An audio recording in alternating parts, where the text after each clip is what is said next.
Well, now it's time to get more local stories. I'll have news for the north, and in Dundee tonight, it's Clare McNeill.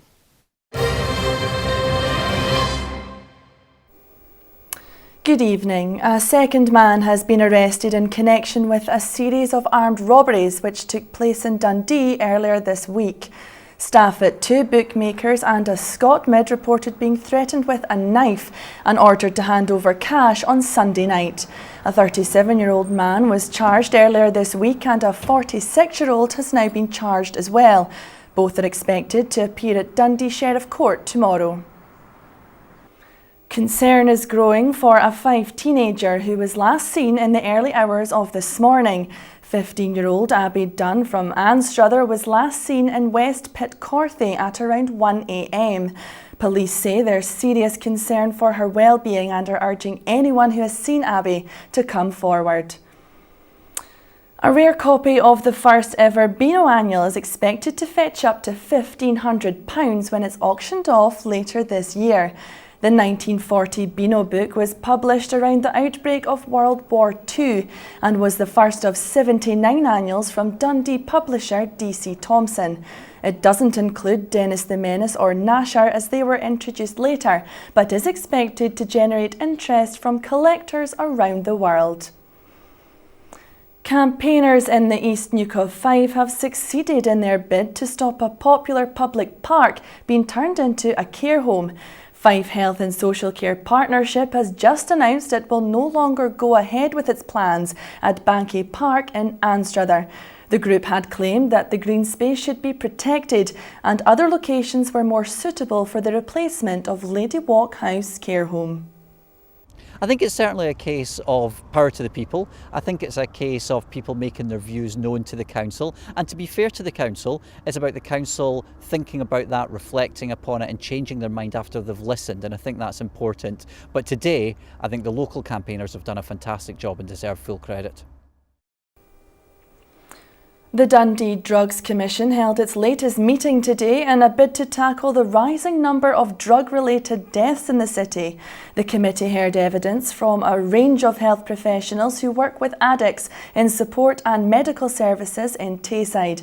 The commission was set up in May after statistics revealed Dundee has the highest rate of drug deaths in the EU. And finally, a woman who raised an army to support Bonnie Prince Charlie is the subject of a new book by a Dundee author. The Last Jacobite depicts the life of Anne McIntosh, the wife of a clan chief who went against her husband's wishes to side with the Jacobite rebellion. Dave Donaldson went to find out about the woman described as Dundee's forgotten heroine.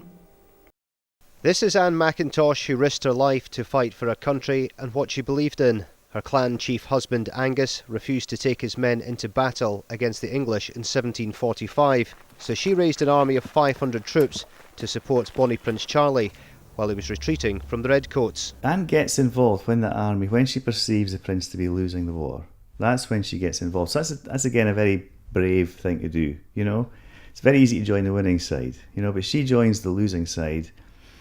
So they join with 500 men, and at Falkirk, the Jacobite army makes a stand, turns round and inflicts a defeat on the British army, the Redcoats. Anne McIntosh protected the prince with her army, but one night they were surrounded by 2,000 Redcoat soldiers at Moy Hall, south of Inverness. She called out the name of clans to make her enemies think they were about to be ambushed in the dark, and they fled, while Bonnie Prince Charlie escaped along the loch. But prior to his escape, he wasn't in his own quarters.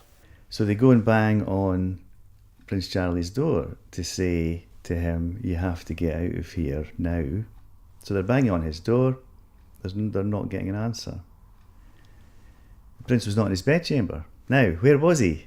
Well, we don't know is the answer to that, but one would suspect maybe he was in Anne's bedchamber. The Last Jacobite is selling well, and Ewan is hoping that it will be picked up by film producers to be made into a drama for TV or even a blockbuster movie. The book exists now.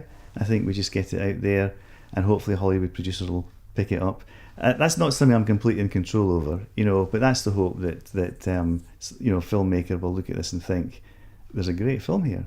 The story of Anne McIntosh and her role in the Jacobite rebellion is a fascinating one and is sure to be of huge interest across the world.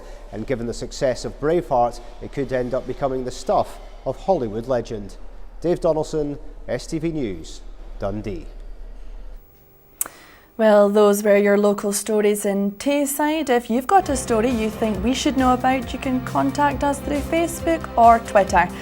But for all of us here for now, have a very good evening.